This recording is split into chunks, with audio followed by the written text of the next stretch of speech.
بجماله حسنت جميع خصاله صلوا عليه وآله এটি মহব্বতে পড়ি বালাগাল উলা বিকামালিহি কাশাফাত দুজা বিজামালিহি হাসুনাত জামিউ খিসালিহি সাল্লু আলাইহি ওয়া আলিহি দে মুঝে ইশকে মুহাম্মদ और मुहम्मदियों में गन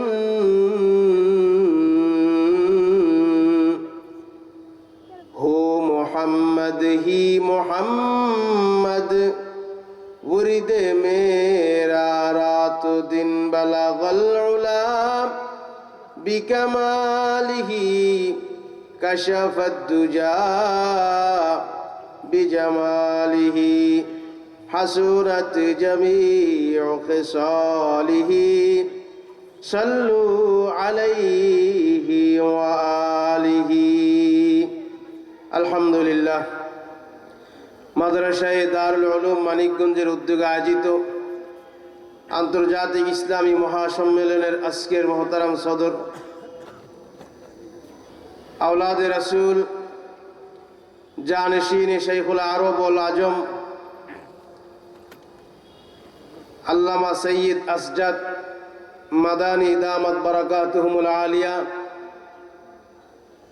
মুআজ্জাজ ও মুকাররম জাতির সূর্য সন্তান হযরত উলামায়ে কেরাম, আমার সম্মুখ পানে সমবেত দিন প্রিয় ইসলাম প্রিয় দিনদার ইমানদার মুমিন মুসলমান ভাইয়েরা, পর্দার অন্তরালে অবস্থানরত আমার অত্যন্ত শ্রদ্ধাভাজন মা ও বোনেরা, বিশ্বজগতের মালিক বিশ্বজগতের স্রষ্টা মহান রব্বুল ইজ্জতুল জালালের আলিশানে দরবারে কালিমাতে শুকর আদায় করি যে আল্লাহ জাল্লা জালালুহু আম্মা নওয়ালুহু আপনাকে আমাকে অত্যন্ত দয়া করে অত্যন্ত মায়া করে মহব্বত করে ভালোবেসে 10 মায়ের 10 সন্তানকে জুড়ে মিলে একত্রিত হয়ে আজকের এই জান্নাতের বাগানে আসার বসার তৌফিক দান করেছেন।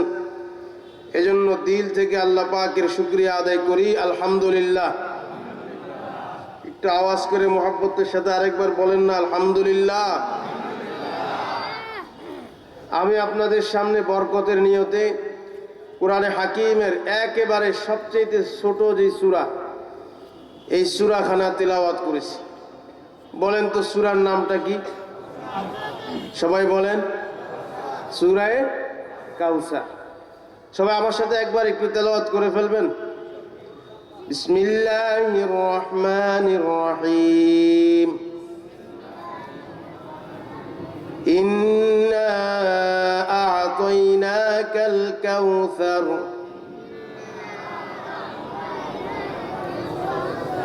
ফাসাল্লি লিরাব্বিকা ওয়ানহার ইন্না শানিআকা হুয়াল আবতার।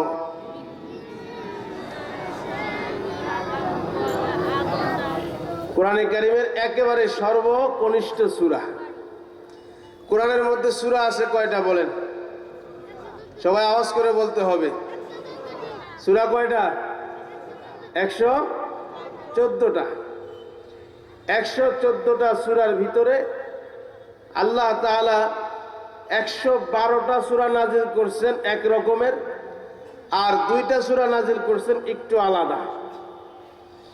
112 সূরার এক এক সূরার বিষয়বস্তুর ভিতরে নানা রকম বিষয়বস্তু আছে। তাওহীদ, রিসালাত, আখিরাত। ভাই সাউন্ডটা ঠিক করেন, এই সাউন্ডটা কেন কেন করতেছে? তাওহীদ, রিসালাত, আখিরাত, নানান বিষয়ের বস্তু এক একটা সূরার মধ্যে আছে। কিন্তু কোরআনে কারীমের 2টা সূরা ভিন্ন রকম আছে, যেই 2টা সূরার বিষয়বস্তু শুরু থেকে শেষ পর্যন্ত এক। সুবহানাল্লাহ বলেন। একটা সূরার বিষয়বস্তু শুধু আল্লাহ পাক রব্বুল আলামিনকে নিয়ে, আরেকটা সূরা বিশ্বনবী মুহাম্মদুর রাসূলুল্লাহকে নিয়ে। যেই সূরাটার ভিতরে শুধু আল্লাহ পাকের আলোচনা, আর অন্য কোনো আলোচনা নাই, ওই সূরার নাম হলো সূরাতুল ইখলাস। সূরার নাম কি? সূরা ইখলাস। কুল হুয়াল্লাহু আহাদ আল্লাহুস সামাদ লাম ইয়ালিদ ওয়া লাম ইউলাদ ওয়া লাম ইয়াকুল লাহু কুফুয়ান আহাদ। পুরা সূরাটার ভিতরে আল্লাহ পাকের আলোচনা, আর কারো আলোচনা নাই। আল্লাহ তাআলা নিজের জন্য একটি সূরা নির্ধারণ করেছেন। শুধুই তাই নয়, নিজের জন্য একটি সূরা রেখে ক্ষান্ত রাখেন নাই। আল্লাহ তাআলা ওনার হাবিব দুস্থ বন্ধুর জন্য, যে আমার জন্য একটা সূরা আছে, আমার বন্ধুর জন্য আলাদা আরেকটা সূরা নাজিল করে দিলাম, যেই সূরার ভিতরে আমার বন্ধুর আলোচনা ছাড়া আর কারো আলোচনা থাকবে না।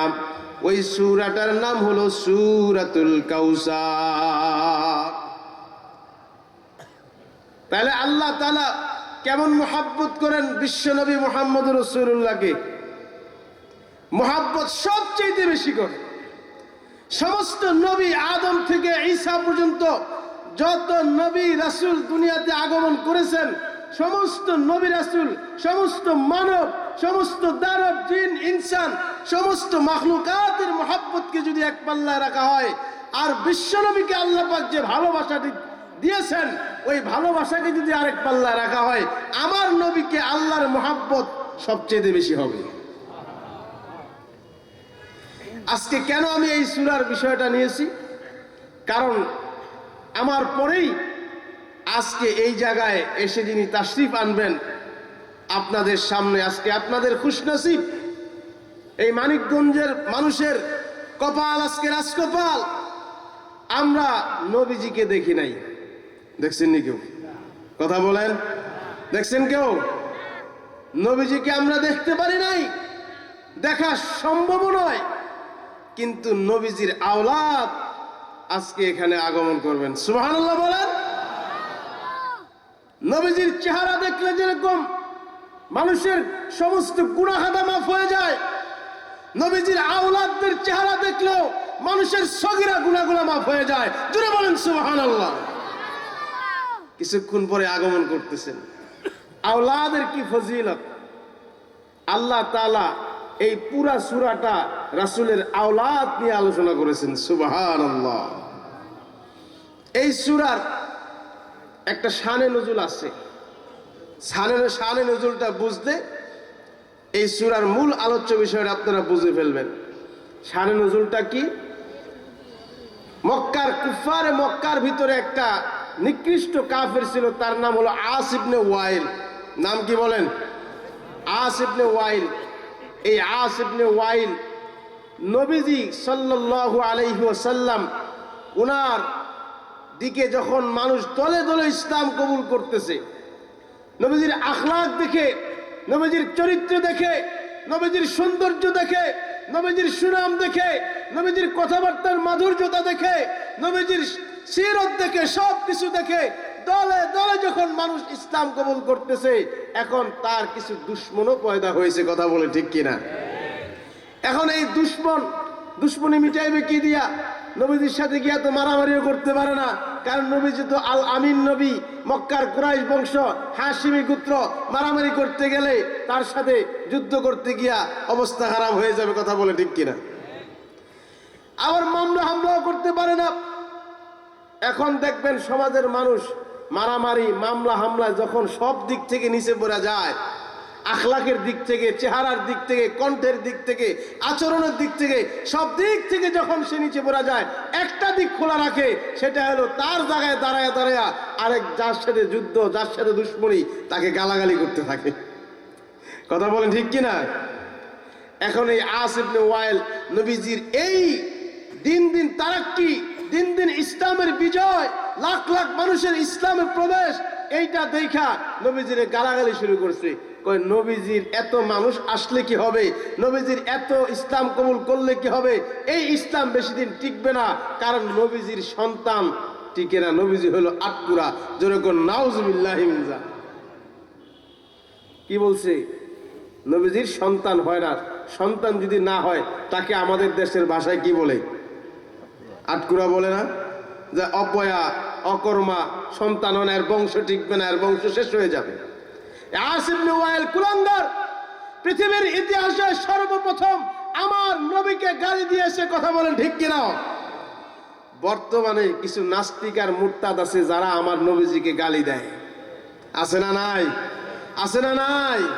তোমরা আমার নবীকে যতই গালি দাও না কেন, হয়তো তোমাদের সাথে আমরা অস্ত্রের বাহাদুরিতে পারবো না, শক্তির বাহাদুরিতে পারবো না, কিন্তু আমার নবীর বিরুদ্ধে যতই কুচ্ছারটনা করে না কেন, আল্লাহ তাআলা আমার নবীর ইজ্জত কিয়ামত পর্যন্ত দিন দিন শুধু বাড়াইতে থাকবে, বাড়াইতে থাকবে, কথা বলেন ঠিক কিনা? দিন দিন নবীর ইজ্জত খালি বাড়তেই থাকবে, তোরা যত গালি দিবি তত বাড়বে, কথা বলেন ঠিক কিনা? আমার ভাইরা, এই আস ইবনে ওয়াইল নবীজি সাল্লাল্লাহু আলাইহি ওয়াসাল্লামকে আটকুরা বলে গালি দিলেন, হুয়াল আবতার বলে গালি দিলেন, লেস কাটা বলে গালি দিলেন। তিনি বললেন, সে বলতে লাগলো মুহাম্মদুর রাসূলুল্লাহ সাল্লাল্লাহু আলাইহি ওয়াসাল্লামের সৌন্দর্যের প্রেমে পড়ে, তার কণ্ঠের প্রেমে পড়ে, তার আখলাকের প্রেমে পড়ে, তার দাওয়াতের প্রেমে পড়ে হাজার হাজার মানুষ ইসলাম কবুল করতেছে। এই ইসলাম কবুল করলে কি হবে? নবী যখন দুনিয়া থেকে বিদায় নিয়ে চলে যাবে, তার এই ইসলামও থাকবে না, কারণ তার কোনো সন্তান নাই।